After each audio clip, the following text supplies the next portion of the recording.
Me da mucho gusto esta noche también recibir en Sin Censura a los dos maestros, a Pepe Reveles, José Pepe Reveles y Francisco Paco Cruz. Juntos casi un siglo de experiencia en el periodismo y creo que en un día histórico como lo es el 2 de julio de tantas cosas que tenemos que platicar, es importante saludarlos en esta mesa de los maestros. Querido Pepe, te saludo con mucho gusto. ¿Cómo te va? Igualmente, 2 de octubre no se olvida.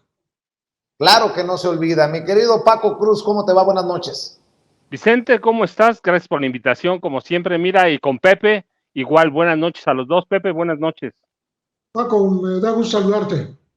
¿Cómo entender en este momento histórico el papel del ejército en torno a un gobierno, algo que ha sido tan señalado por la oposición en un aniversario más del 2 de octubre y aquel fatídico papel que jugó bajo las órdenes de Gustavo Díaz Ordaz el ejército mexicano?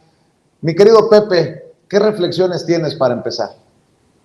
Mira, 55 años después, todavía continúa la polémica de quién emitió las órdenes de disparar contra la multitud, porque al parecer la historia dice claramente que no fue Marcelino García Barragán, sino que habría sido el jefe del Estado Mayor presidencial, ¿sí? Que en esa época colocó francotiradores en varios departamentos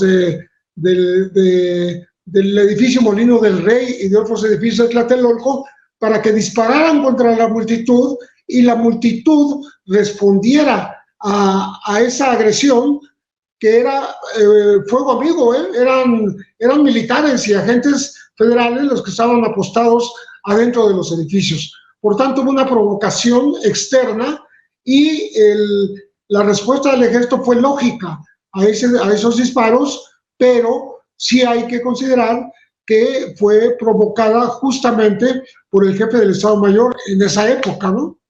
Entonces, el general Marcelino García Barragán dejó unos papeles que entregó a Carlos Monsiváis y a Julio Scherer García, en donde explica que a él no le informaron de que había gente armada, que incluso el jefe de Estado Mayor le llamó para decirle que liberara a unos que había capturado ahí en el edificio Molino del Rey, que eran de él y que estaban adentro como francotiradores, pero no eran estudiantes, no eran maestros, eran gente del Estado Mayor presidencial.